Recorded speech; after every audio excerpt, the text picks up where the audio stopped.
Our main focus is supporting Black talent in the UK, connecting them with brands, but also working with brands to help them connect with a wider, diverse audience with the Black community in mind. Ruby Jade Aryiku is the co-founder of VAMP PR. The agency works with Black influencers and audiences who are aiming to create a diverse, more inclusive platform for the next generation. Their clients include Warner Brothers, BBC, and Atlantic Records. They're developing a reputation as the go-to agency for entertainment PR. Is the influencer happy? Do they feel like they're being compensated fairly? Is the client happy? Does this benefit us as a business? They either don't acknowledge us and our culture, and or they don't acknowledge our history. I think if you can do both, you're already way ahead of most of the industry. When we look at segmenting and defining our customers, we look at age brackets, gender, demographics, taste and preferences. If I go to my marketing team and I tell them, let's identify what Black people like, I just feel uncomfortable. I'm not sure if they're going to take it in the wrong way. How much invested should you be emotionally into your business? As an entrepreneur, do you think there's a downside to that? Forbes 30 under 30. How important was this to you?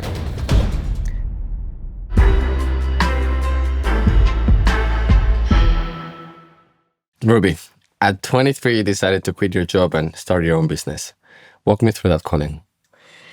Well, I was working in PR, tech PR to be specific. And if anyone has worked in tech PR, they'll know that it's very hard. It wasn't your fun B2C tech, it was B2B. So it was very, to some people, dry, but very interesting. And I knew that wasn't my calling. And I knew that wasn't my calling mainly because I was doing projects on the side, working with my friends, doing events, etc.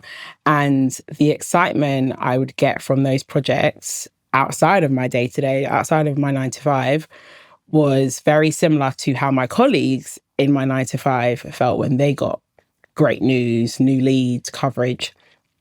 And I just would not feel that way. I did very well in the role. I was only there for 11 months, to be fair.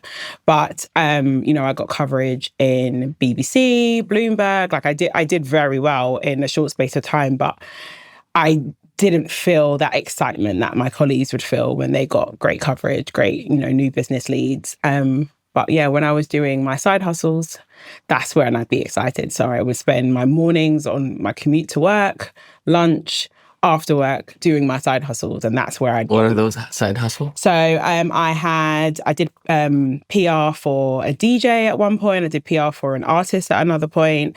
I was part of an events team for a big events entity for uni students.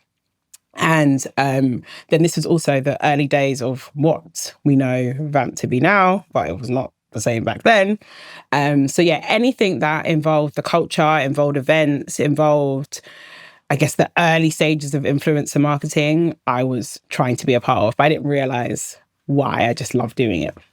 So it wasn't very much the industry itself that you were not excited about, but mainly that you were working maybe 9 to 5 for a bigger corporation. It's not that specifically, because I had always thought I'd be a corporate girly. Like, I like the corporate world. I think it was a mixture of the industry, but also I fell into the role. I fell into the role because I needed a job after uni. I got the job very early before I finished my dissertation. I got the job, and it was like, why not? Let's give it a go. I'm very much let's try something at least once. So there was nothing wrong with the role, nothing wrong with the agency I worked for. I loved working there. I still in contact with all the directors. Some of them are my mentors, but I think it wasn't right for me. And I knew that quite early on. Was it useful, this experience, this corporate experience, to build a business? Absolutely. The department or the part of the business, part of VAMP that I head up is publicity. So I learned a lot about your standard publicity strategies when I worked at my old agency. Without that, I don't think I'd be as good at my job as I am today. But also just in terms of like corporate structure, I learned a lot. I went from working at an agency to building an agency. So naturally, I hopefully would take some things from that. And I'm very observant. So there were certain things I was like, okay, well, we used to, do things like this, or we had these processes. How can I implement them into VAMP? Annoyingly, because I was only at the old agency for 11 months, I feel like I didn't take as much as I probably could have, because I didn't know I was be leaving in 11 months. But I definitely feel like, the corporate experience was extremely beneficial to especially the early days of VAMP, 100%. So from having the urge of leaving the corporate world to actually leaving, how long did it take you? Because I have some friends, that they tell me, I want to do something, and the urge is inside of them. But when is it the right moment to say, I'm doing it? Yeah, it was actually really short, because it was a very impulsive decision. I would love to have this really cool story that, from young, I knew I wanted to be an entrepreneur, and then it was not that at all. It was my business partner.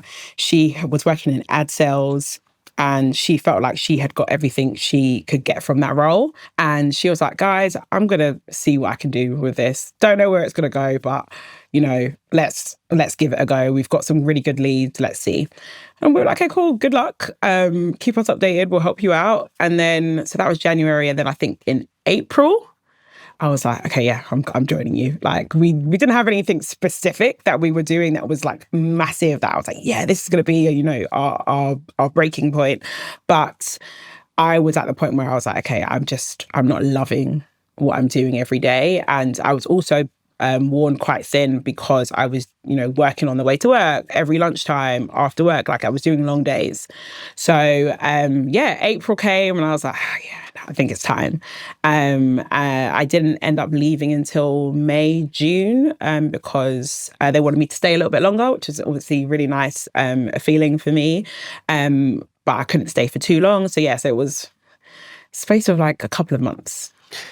I guess some people, when they think about starting a business, they never really started because they start analyzing what are the possibilities of failing. Yeah. And that fear is really paralyzing you. So you stay at your job because it's safer. How did you overcome this fear? We didn't have fear, because when I tell you, I wish we had this really like amazing story of how it came about. But I think it was the benefits of being young. 23, very little responsibilities. So we could take that risk. But it didn't even feel like much of a risk. It was literally like, why not? Like, it was, why not? Let's try it. Let's see what happens. We all have degrees. We all know we're good at something. So regardless, we'd figure things out. And there wasn't an initial fear. Maybe the fear crept in, when I wasn't making any money for the first 6 months. And I didn't have any savings, and, I wanted to do certain things. And I was like, oh, crap, that's probably why I should have kept my job. Like, yeah, you have those moments. But there wasn't any fear that I had to overcome to make the decision to start, which I'm actually quite grateful for, because I think that fear might have stopped me, because I'm quite an anxious person by nature. And it was actually quite strange that I didn't have that, being an anxious person. Most of my anxiety comes from like thinking of the worst. So the fact that it didn't really cross my mind about the worst case scenario probably shows that it was always the right decision for me. Never thought about it like that. But yeah, I think that fear thankfully didn't stop me. I think in this particular topic, we're onto something very interesting, because when you're in between your, let's say, 20s and 30s, you are somehow not responsible for the obvious things. Like maybe you go out too much, you party too much, you date the wrong people. So it's like in your head, in your 20s, you're allowed to make those mistakes, right? Yeah. I'm allowed to be responsible for those things.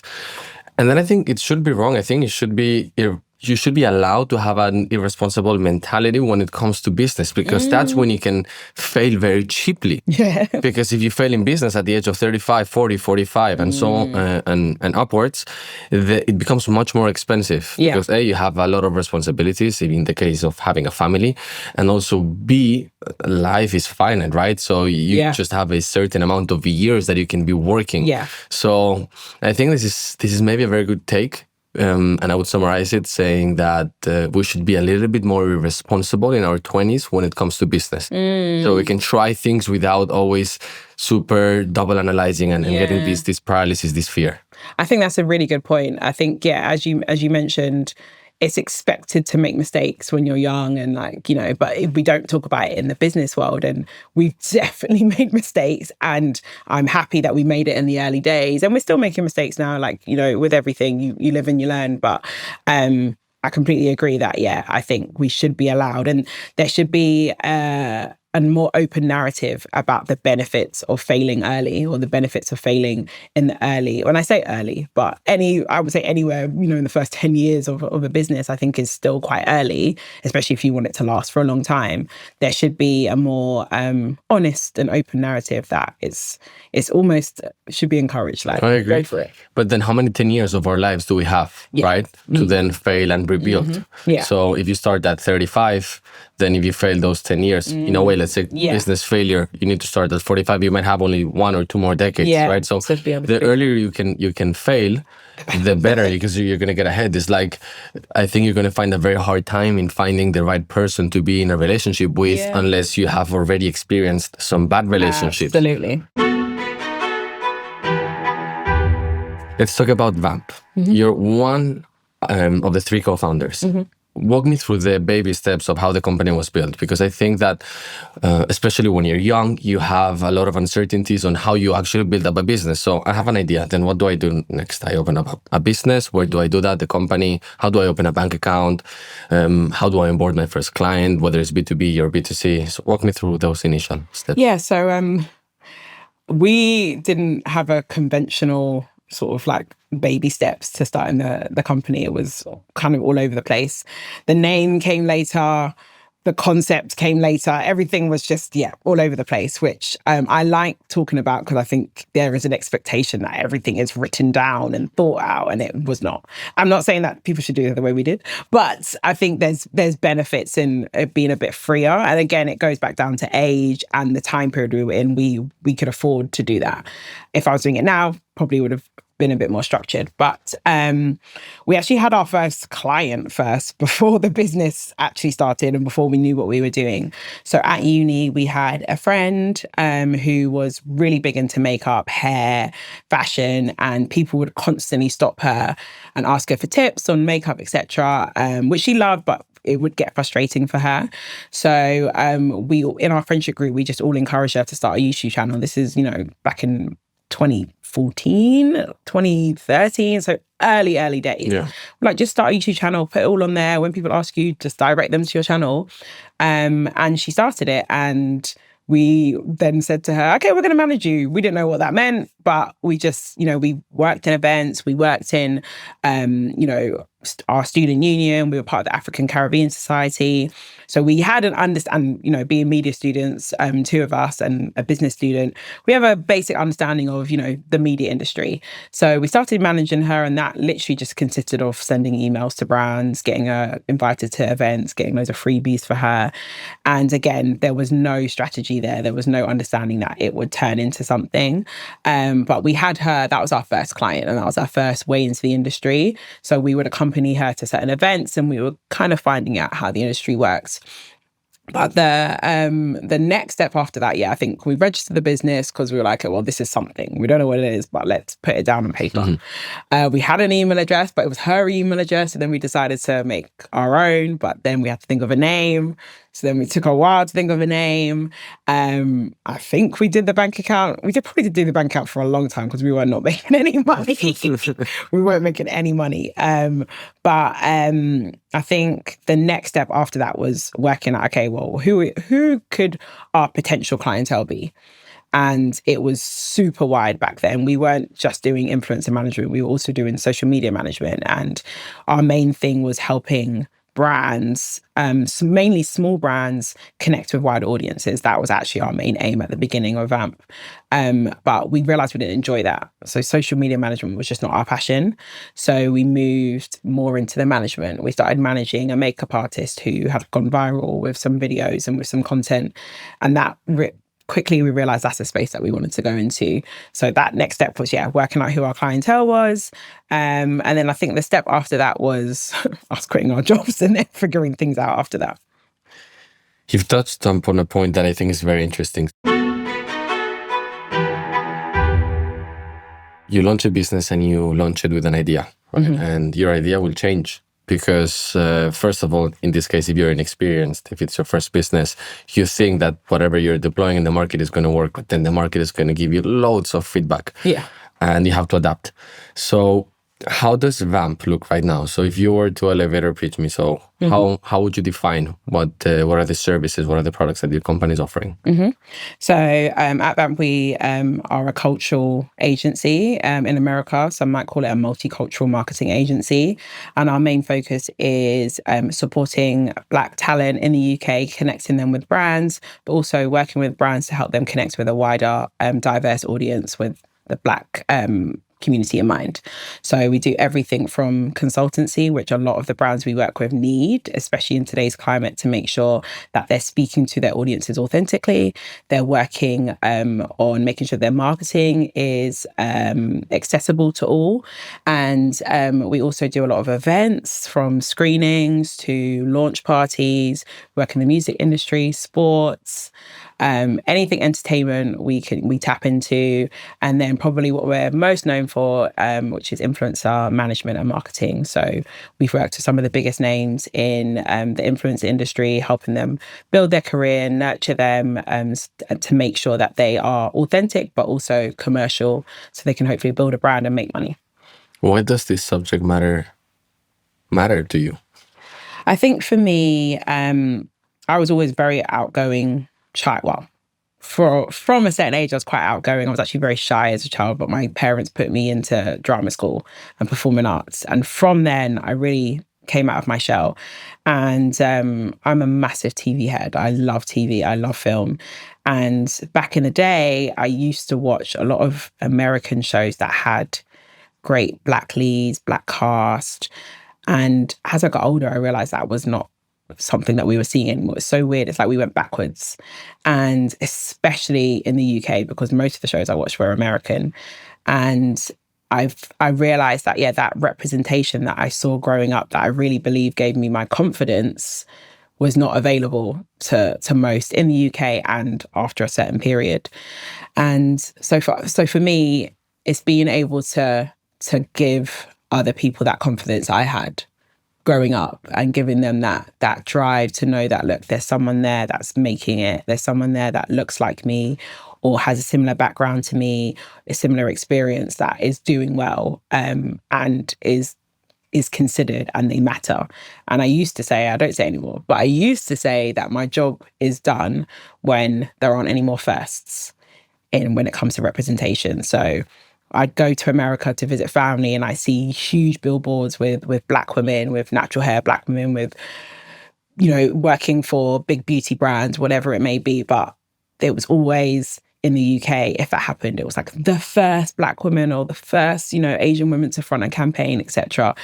And that is all obviously really great that we're breaking down barriers, but it's also can be annoying that in today's day and age, we're having first and we're celebrating firsts like that. It should be the norm. It should be part of everyday culture, especially if we look at the numbers and how much, Black people contribute to the economy. If we look at all the numbers, and we can get into the nitty gritty of that, just by the numbers, it's ridiculous that brands don't invest more into it, because they're losing out on so much money. But there's the money side, and there's also the representation, morality side of like, why would you not want to cater to all and make sure that everyone is considered and spoken to?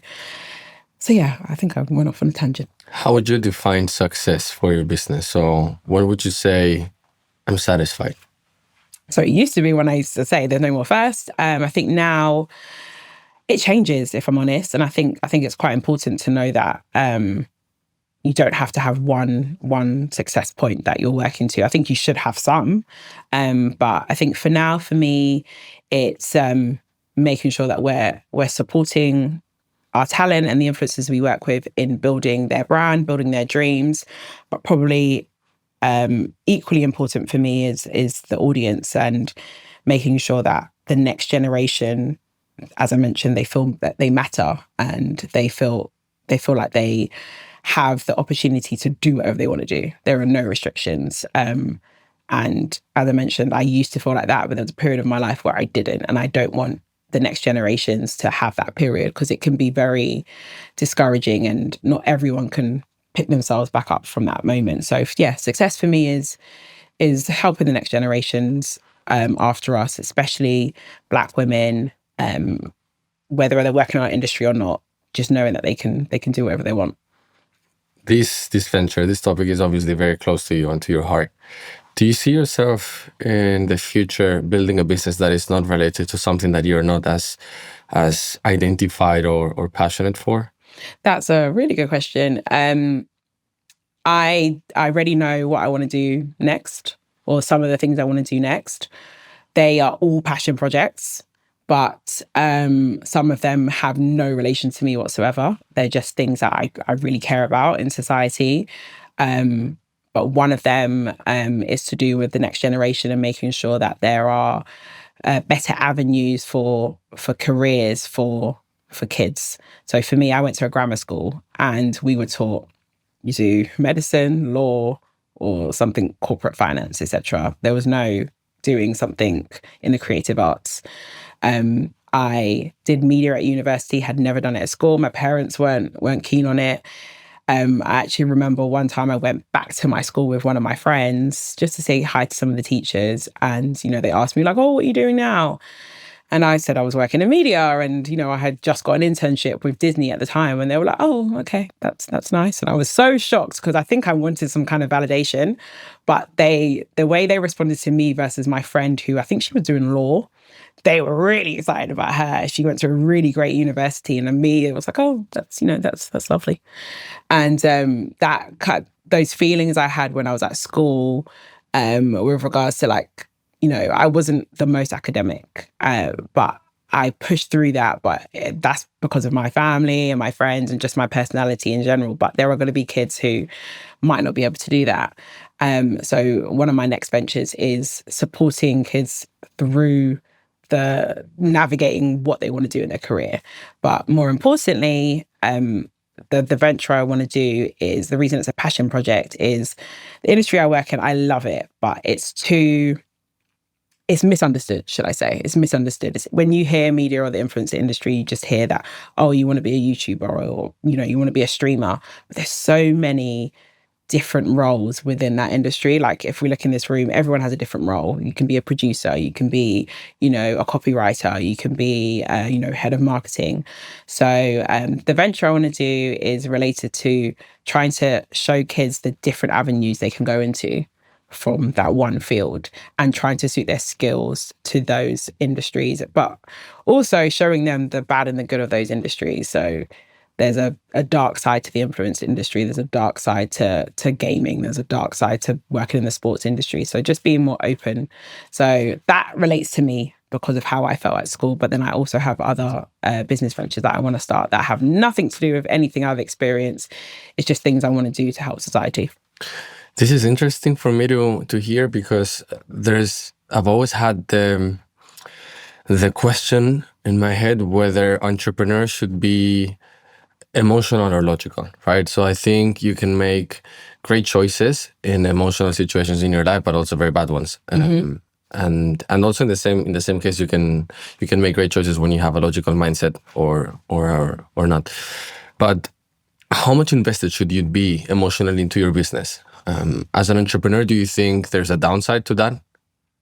I think it depends on what the business is. I think for us at VAMP, there needs to be an emotional attachment to it, because it fuels us a lot. I think there would have been a lot of times if we weren't emotionally invested that we would have given up, or just been, okay, fine, we'll accept this, or, that's whatever. But because of that investment we have, and the fact that it relates to us and, our peers, it gives us a bit of an extra drive.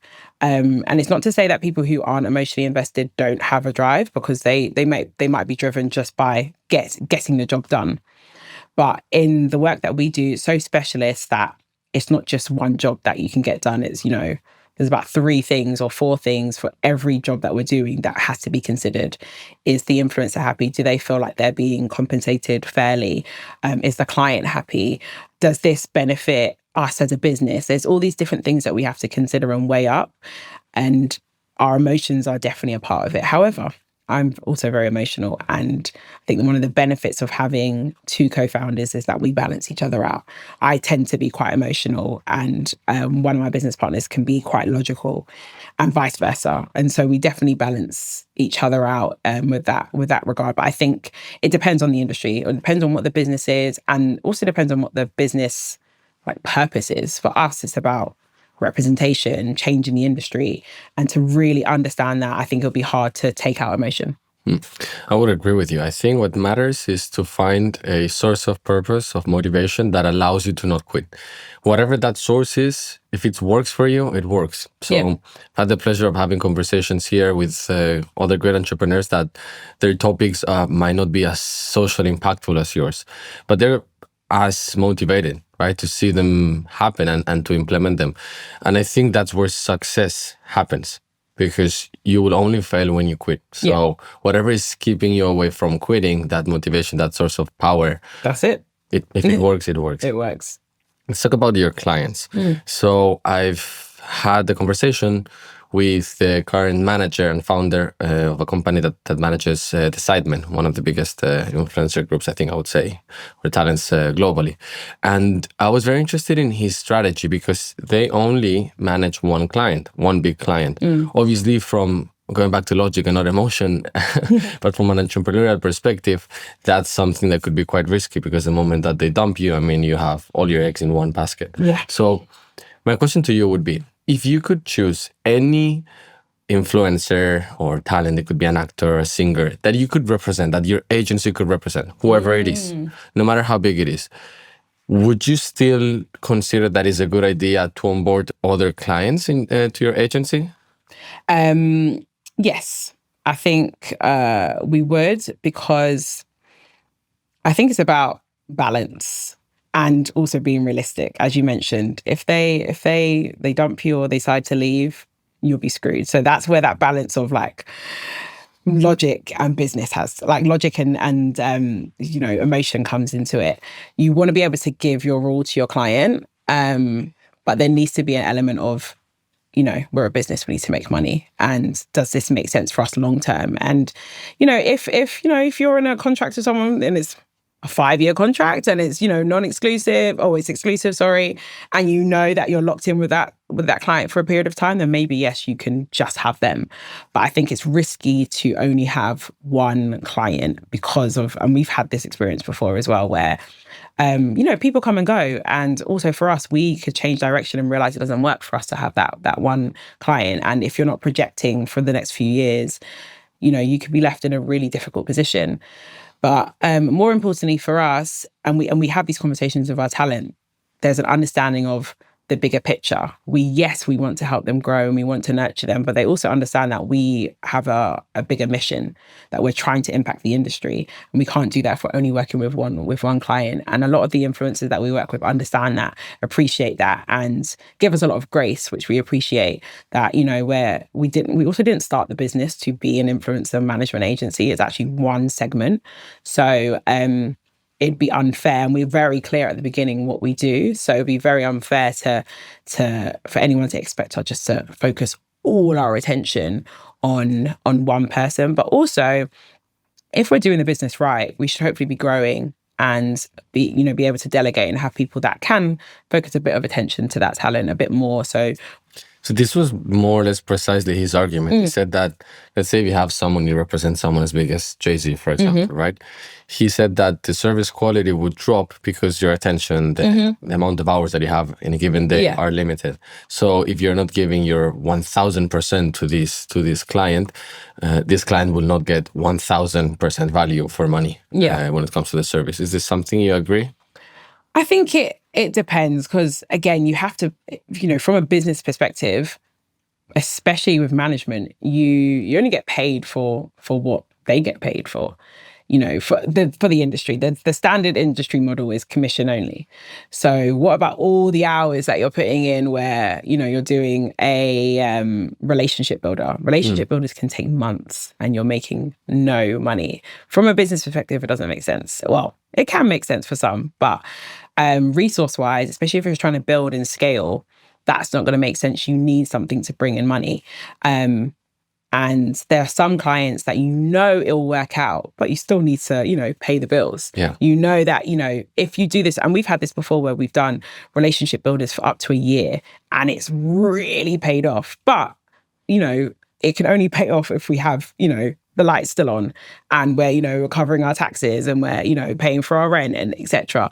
So there needs to be, again, that balance. So I think you can have that 1,000%, but it's only going to get you so far because, again, anything could happen. The brand could go bust, or that person, God forbid, could, break a leg and they can't work for X amount of months. So you can't put all your eggs in one basket at all. I don't believe anyways. How many clients do you represent now? Influencer-wise or brands?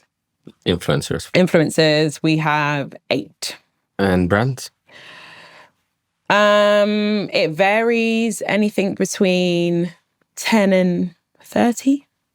And what are the revenues of the company? Ballpark figure? Ballpark, we made our first million in year 4. And we've been going up since. And year 4 was when exactly? So year 4 was 2021. Okay, congratulations. Thank you. There's a very interesting research that you're doing, partnering with Clearview. Walk me through the research. So we partnered with Clearview initially in 2021, I believe. And for anyone who doesn't know what Clearview do, they are a research company. It's also owned by one of our friends, Kenny. And it all started because very early in our journey with VAMP, we realized there was not a lot of data on the Black audience. Mm-hmm. So in I think year 2, and I love research. So that's one of the benefits of working at my last agency. We used to do a lot of research, a lot of reports looking into different industries. And I used to see a lot of reports in the US about Black hair and, Black beauty, etc. But in the UK at that time, there was only one in-depth study that looked into the Black community, specifically women. But it wasn't just a Black community, it was a report on the BAME community. They had grouped us with Asian and other minority ethnicities. And the problem with that, especially when you look at hair, is we don't have the same hair type, so brands can't cater to us in the same way. And even when I think back, I actually think it was crazy that was even done, because it seems so obvious to me that you can't put us together. They can't put us together for many reasons, but just simply, if we just look at hair, but then if you also look at our skin types, there are differences between us, 100%, and you can't deny it. So we were really motivated by that, and the fact that, again, the US are just so much more advanced than us. They have their issues, but they're way more advanced than us, and we're always like about 10 years behind them. And I think we've just been trying to close that gap each year by the work that we do. So we decided to do a report back then, this is 2018, looking at the Black beauty industry. And we did just a survey on our own. We had, I want to say, 400 people take part. We did a survey, sent it out, analysed the results, made a report, and we used it to consult our clients. So we looked at everything from the marketing in stores for if someone's going into Superdrug or Boots, do they feel represented when they go into those stores? More importantly than the advertising, can they get their products? Can they get their skin shade when they go into those stores? So this is pre-Fenty, this is pre-Rihanna and Fenty and all the brands kind of coming on board and realizing that you can't have 3 shades for Black women, or any woman darker than tan. And we looked at everything from hair, so what hair products people use, what hair brands, because we realized that, again, this is pre the brands kind of getting it, that Black women were spending a crazy amount of money on brands like Tresemme, L'Oreal products, but they weren't being marketed to. This is just innovation, word of mouth, Black women telling each other that product's really good for your hair, that product's really good for your wig. So we were really trying to build an understanding of the industry or the community so that we can give that information to our clients. So we use that to consult our clients, and we found it really valuable. So that was back in 2018. So then when we decided to work with Clearview, this was post-COVID. The industry had a lot of changes with regards to, the entertainment industry, the cinema industry had taken a massive knock. And we decided to work with them to understand what the Black pound looked like post-COVID. Where were people spending their money? Were they spending their money in entertainment? Were they spending their money in beauty, grooming, lifestyle, travel? Again, it was just trying to get a better understanding that so we can consult our clients, because it was post the George Floyd murder, where loads of brands were saying that they wanted to do this and do that and support the Black community, etc. But we wanted to be able to provide tangible results for them so that they can do it. We could say we can do it for you, we can help you, but we also want them to be able to do it themselves, because it goes back to our purpose. We're trying to increase representation and make sure that brands are doing what they should have been doing all this time. And we're not gatekeepers that they have to do it through us. And we're not the only people that can do it. So for us, it was about building this study that anyone can utilize. So we've done the first phase, and again, we use those results to consult clients, and we're hoping to do another phase that is, 5 years on. What does that look like? Where does the industry look like? How much are Black British people spending in this industry? Because as I mentioned before, the amount we contribute to the economy is sorely overlooked, like ridiculously overlooked. And if you just look at, the numbers, brands are missing out on so much money by not marketing more or better to the Black audience. And we've got loads of disposable income, but it's just not being tapped into. I'm just trying to understand why are both private or public companies either A, not analyzing this data, or B, once analyzed, not tapping into it, because I'm pretty sure, and I haven't analyzed it, but I'm pretty sure it's a huge market. I'll give you, for example, the example of my company, right? So we're in the consumer business, it's in the hospitality industry. So when we look at segmenting and defining our customers, we look at age brackets, gender, demographics, taste and preferences.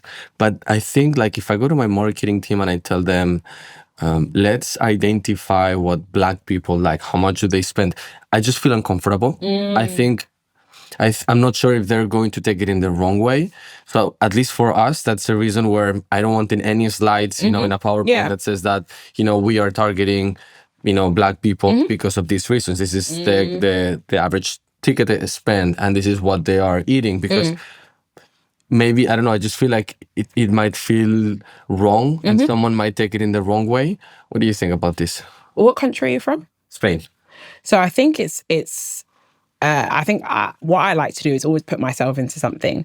So would you be offended if someone said, we've done a study, or we've looked at, 100 Spanish people, and we found that your culture says this, or your family structure looks like this, or the average spend is this, or these are the things that really matter to most Spanish people? Would you be offended if someone kind of told you that? No, but at the same time, we haven't been persecuted or we haven't been, belittled in any way, shape, or form as compared to maybe Black people. So this is a thing where I want to be very delicate about this topic. So I think I'm so glad you mentioned that, because I think all you need is an understanding that there is a different culture, and, stats are stats. We're not a monolith, but there are some things that are very clear that, are there in the recent studies. So you've got an understanding of how we are, what we do, how we spend, but then there's also an understanding of, as you mentioned, our history. If you've got those two things together, it'll be very rare that any Black person should be offended, because you're doing more than most industry have done for most of our lives. They either don't acknowledge us and our culture, or they don't acknowledge our history. I think if you can do both, you're already way ahead of most of the industry. Which industry is most behind? It's a good question. Maybe beauty. Oh, wow. hair and beauty. I would have thought that would be the most advanced. It's probably the most advanced in a short period. But if you look at, beauty industry's been around for a long time. Beauty and hair, we've only made strides in the last 3 or 4 years, really. This is globally or in the UK? Globally, but more if we look at Western countries that have a mixed population of demographics. Yeah, I would say in the last 5 years. In the UK, probably the last 3 or 4. Literally since Rihanna, like we call it the Fenty effect. Like she completely changed the industry and the way the industry thinks about who's important and how to cater to that audience. And I'd say the most advanced is just because if you look at the top sports, football, American football, basketball, the teams are very diverse. And so by default, they have to make sure that they're doing more for the culture and understanding Black people, understanding people from diverse audiences. But at the same time, my annoyance comes from it's only by default. I don't think they would bother if they didn't have, a Saka, dominating the team, or they didn't have Michael Jordan for the last 20, 30 years. Aside from what you're doing to help with the situation, which is tackling the underrepresentation for Black people, is there anything else that you think we could do at a societal level or the government? Because the first thing that comes into my head is education, right? So how much of our culture are we taught, especially at school? Maybe in Spain a little bit less because, there's less Black people. Yeah. But surely in the UK, this should be something very important. I think you've hit the nail on the head. Education is the first step, and it's still not being done. Like the curriculum in the UK is appalling with regards to representing the population. Like it doesn't reflect the population. I think the current stats is the quote unquote BAME community, like diverse audiences, represents about 15% of the population. So if we just do it by numbers, at least 15% of the curriculum should cover those people's history, their culture. And it absolutely doesn't. I'm sure it's less than 5%. It's probably like 1 or 2%. If it hasn't changed from when I was at school, it's like 1% of the curriculum covers Black history. When I was at school, we only covered, and I did history all the way up until A-level. The only kind of Black history we did was looking at segregation and Martin Luther King. That's the only era that we ever studied. And I would hope that now with more attention on the Windrush era, I would hope that there's more emphasis in the UK curriculum to look at how Black Brits have experienced their culture and history in the UK. But I'm doubtful. But I would hope that that's part of the curriculum now. But yeah, I think, as you mentioned, education, I think, is the first step. But also self-education as well. I think we can only shout at the government so much, that they'll either listen to us or not. So in that time, I think it's really important for everyone, including even myself. I try to learn more about Asian history and their culture. I think it's really important all of us to have that moment of self-reflection. What do I know? What don't I know? What can I understand more to understand my peers, understand other people in society? Even when they show, we did the tiny segment of slavery, but literally reading the books, it's all a lie. Half of it's a lie. So the question is, who is deciding the curriculum? Who is deciding what is being taught? There needs to be, I guess, a more mixed body of people deciding what should be taught from an early stage, because some of it's also very traumatic as well. But at the end of the day, as a Black person, we're dealt that trauma from young anyways. We're going to have that in society. We're going to have it seeing it at home where family members may have experienced trauma. It's going to happen. And I think it's important to introduce different forms of, I guess, the negative parts of history at a young age, not to desensitize kids, but to inform them from early that unfortunately life has been crap in certain aspects. And if we hide from our history, I think that's also why we're struggling still today, because there's a blind spot in the UK with a lot of things like, but there's a Black person presenting on ITV, so how bad can things be? But they're not realizing what that person has to go through to get to that point. And if you don't learn about the history, you can't really make advancements to support the future, but also help anyone so that they don't have to go through all those unnecessary hardships. Right. So I'm going to drive us back to business. What's the biggest challenge that you can think of right now that you've endured during your professional career? I think probably, so we're in year 7 now. We're about 7.5 at the moment. And I think, it was very much midway through VAMP. My dad passed away in 2020. And that created, I think, a period of challenges that started from there. We had challenges as a business, as all businesses do in their first 3-4 years. But that also happened during COVID. So we were already having to readapt our business that was heavily relying on events, couldn't do that anymore. Heavily relying on, relationship building with clients, meeting up with them, and, the whole world shut down. So we had to adapt. So it was already a hard time for us. But we actually, weirdly enough, made a profit that year. We actually did very well in COVID because of how quickly we adapted. So, for me, the biggest challenge has been, my dad passing away and the aftermath of that. I think being an entrepreneur, especially in the early stages of a business in a startup environment, can be a roller coaster of different emotions. And if your external environment is unstable too, which in this case I'm very sorry to hear that this was your case, you can end up in a very, very painful situation. In your case, what did you apply a technique, a methodology? Is there something that you've done that allowed you to pull through this hard moment? I think it's a mixture of things. It was definitely not just one, and it wasn't a planned thing. I learned along the way. But one, if I had the business on my own, it would have fell apart completely. We always say this, all three of us, that how grateful we are to have each other, because we've all had ups and downs, that we've all been able to support each other. And that was 100% a period where that was really important to be able to do that. So one, having 2 business partners that can essentially pick up where I wasn't able to contribute to the business. Also, the purpose of the business, I had moments where I was like, okay, do you know what?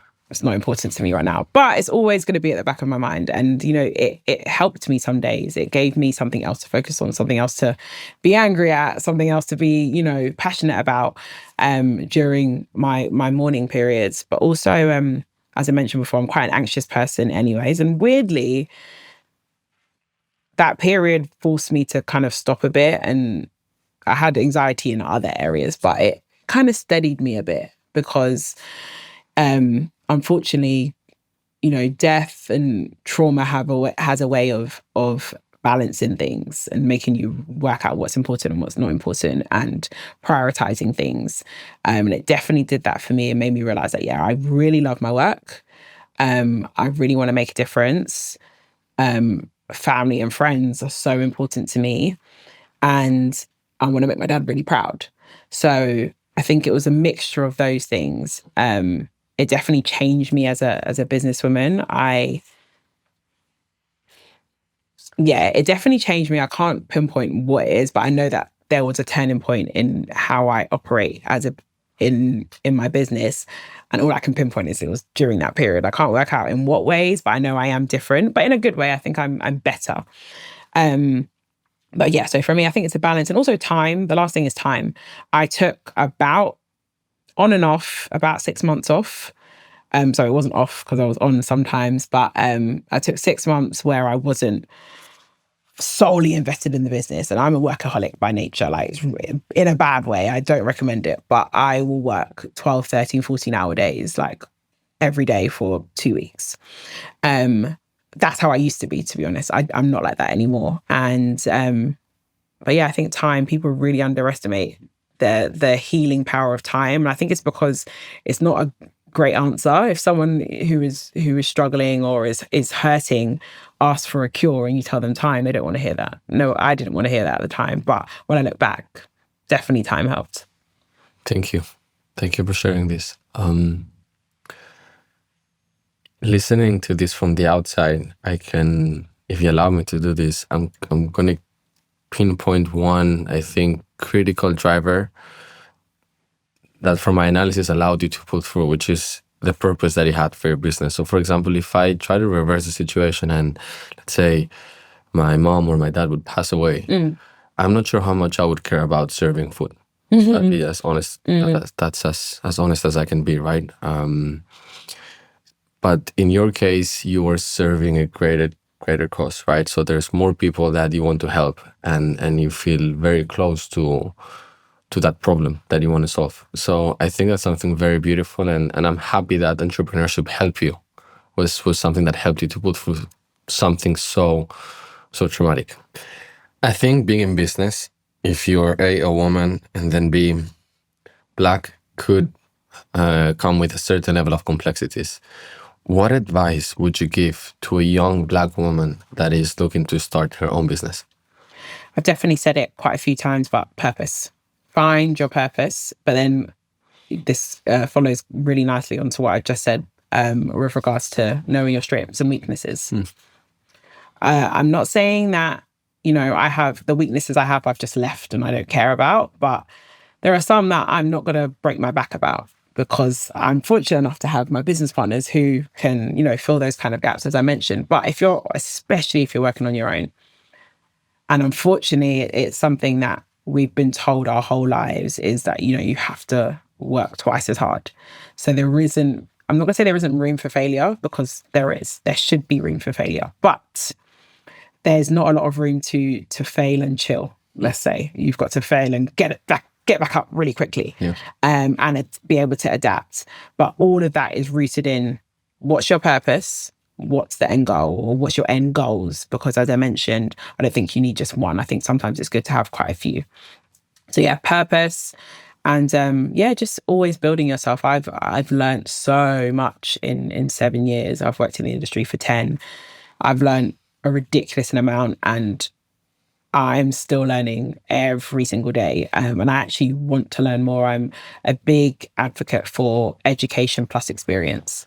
So I'm actually currently on a board for a charity called the Black British Initiative. And one of the initiatives that we have is called the MBA 30, which is like a mini MBA, because not everyone can afford to go to uni, get a master's, or, take time off. But this course allows any entrepreneur who has started in the industry to get valuable experience.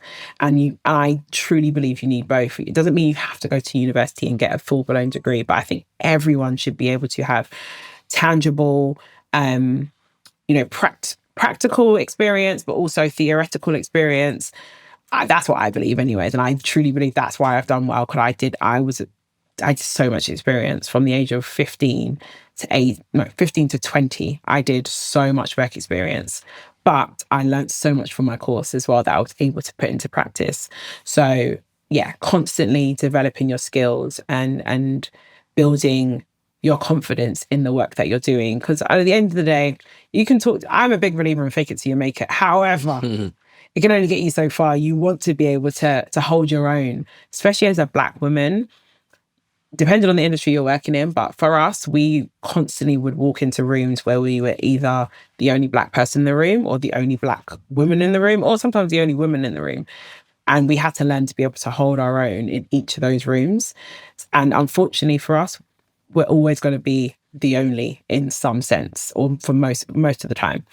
But that shouldn't be something that should hinder your confidence, hinder you from being able to sell yourself, sell your business, sell your purpose. You need to be able to almost close your eyes and still be able to do it no matter what. But you're only going to be able to do that if you feel like you can hold your own. And it's definitely that self-confidence that you need to build, but also you need to back it up with the knowledge of that industry, or the knowledge of a product, or the knowledge of that person's industry, so that no one can make you feel lesser than. Yeah. Thank you for the honesty. Incredibly inspirational. Thank you. Forbes 30 under 30. How important was this to you? It's so funny because I think I had mentioned it to a friend of mine, an old friend of mine, in the early days of VAMP, and I had completely forgotten that I had mentioned it to this person until we were this close to getting it. And because there's a whole process for anyone who doesn't know, with Forbes, there's a process. And I mentioned it to this person. They were like, oh my God, but you mentioned this, X amount of time ago. And I was like, did I? Because I hadn't spoken about it to anyone as far as I knew. So I didn't realize that it had been, a previous dream. But, as you go on with business, you just get on with stuff. I would believe that most people on the list hadn't been thinking about it for the duration of their business. I'm sure you weren't. I can assume it might be like something in the back of your head that could be a driver, but I also didn't want to focus on it just in case we ever didn't get it, and I didn't want that disappointment. But it was personally for me, I think it was more symbolic than anything else. Like, it's something that people know of, and except some people like my mum. My mum didn't know what it was. So when I told her that we got it, she was like, is that good? I was like, yeah, yes. And my mum's verification of something is asking her brother. Her brother lives in America.